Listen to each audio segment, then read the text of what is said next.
Hey, welcome to Guitar and Record, a show about adventurous guitar players and some of their most adventurous recordings.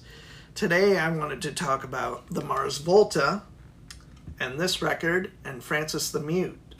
The guitar player is Omar Rodriguez-Lopez, and this dude is pretty prolific as far as records go. I know almost nothing about him except the Mars Volta, and I know he's had at the drive-in, I've listened to a little bit of that, but I know solo-wise, I think he's got quite a few records.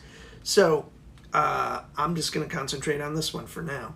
So I've got most of the Mars Volta records, and I like this one the most, I believe. And then there's several others that have some amazing highlights as well. Oddly enough, I was attracted to this because I probably saw some videos of him, demoing the 800 pedals that he had on some tour. And I was like, wow, that's a lot to work. It's like the Vernon Reid thing where there's like 3 boards of stuff that are somehow working together somehow. But he is truly unique guitar player. And after I didn't do tons of research on him except what I knew from reading about or whatever. But as I was listening back to all the records to pick out which one I wanted to do, I definitely need to investigate more, like his philosophy and or approach to music, because I think it's truly unique and it's very unlike mine. So I would love to know how they would put a record like this together. It's pretty, I don't know, not risky, but, it's like prog rock, but with, some kind of indie rock kind of aesthetic to it or something to that degree. That's kind of a negative thing to say in a way, but I love what they do, and they are incredible musicians. Every one of them, that's super tight. That's what I appreciate the most, is kind of that super tight rhythm section stuff. And then Omar is doing these incredible lines that are they're not based in, I don't know, they're not as scalier as I would think. They're really very ambiguous on what some of they are sometimes. And, he's great at textures and he's great with effects, and I never once hear anything that seems like out of place, or obviously they're great at recording stuff, but with all those effects, I would think I would kind of,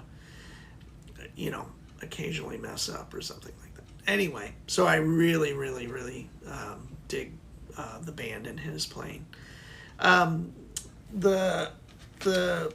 This is basically, if you're familiar with the band, it's basically a large suite of 3 songs with a few shorter pieces in the middle.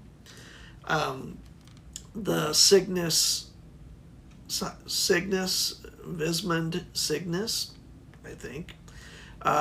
There is some really cool stuff on this, and it's, like I said, it's super tight. And on this piece, that beginning piece, I forget how long it is. I think it's 15 minutes long.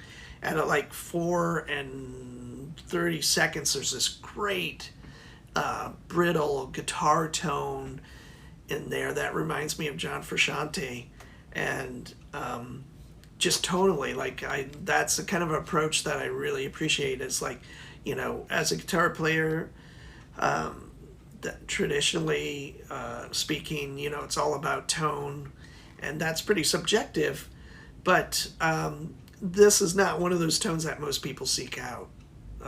But that's why we're talking about them today, is because that's what I want to hear, is that more, whether it's brittle or overdriven or just ugly.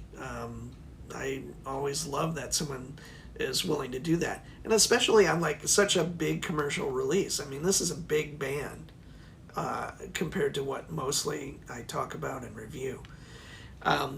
So yeah, that long piece, the Cygnus Vismund Cygnus, is really cool. I really, really appreciate a lot of it.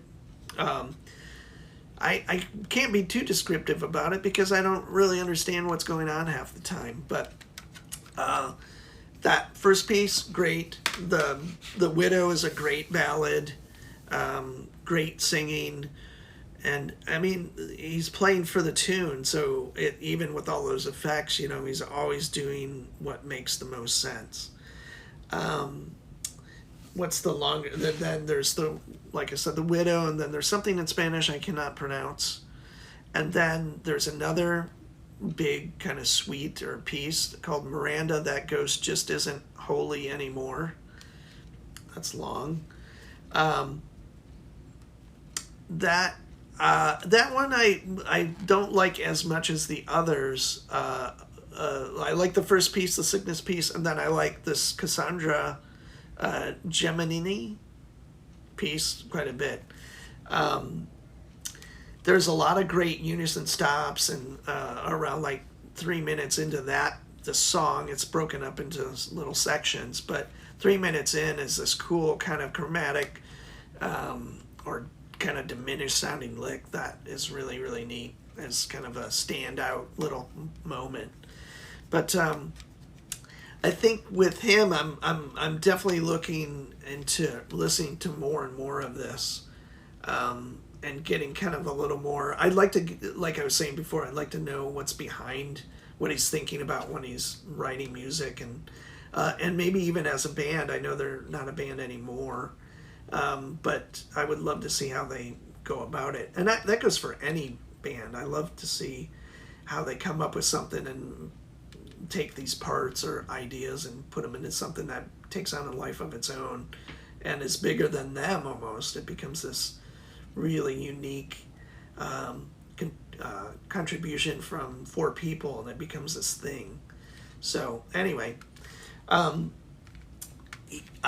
guess you can't really, for me with Omar, it's like you have to talk about the gear, and he's got like a signature Ibanez that's basically a stripped down, I forget what it is, ASX1 or something like that, some version of that, and he's had it with single coils, and now I think it has like some kind of Seymour Duncan humbucker, but in the single coil size. And then he's used orange amps forever, which I find kind of funny because in my experience having certain orange amps, they are not great clean amps. So, but he has great tones. I mean, there's nothing about him that is not unique. And I think he has literally well, this is an exaggeration, but he loves electro-harmonics pedals. And at some points right around this period, he had 3 line 6s, the filter, the modulation, and the delay, and those are all great pedals. Well, I don't know about the modulation, but I love the filter pedal. And he's got a Roland Space Echo, some really cool stuff. Electro harmonics frequency, which is a ring modulator. I forget what it's called exactly. He uses the Rat quite a bit. He's got fuzz face, so he's a fuzz type person. So no real overdrives that I can think of that I remember seeing. Oh no, he has like that Bricksonic pedal that Billy Gibbons from ZZ Top. That's the only person I remember having them. He had a bunch of those, and I think he had something to do with it.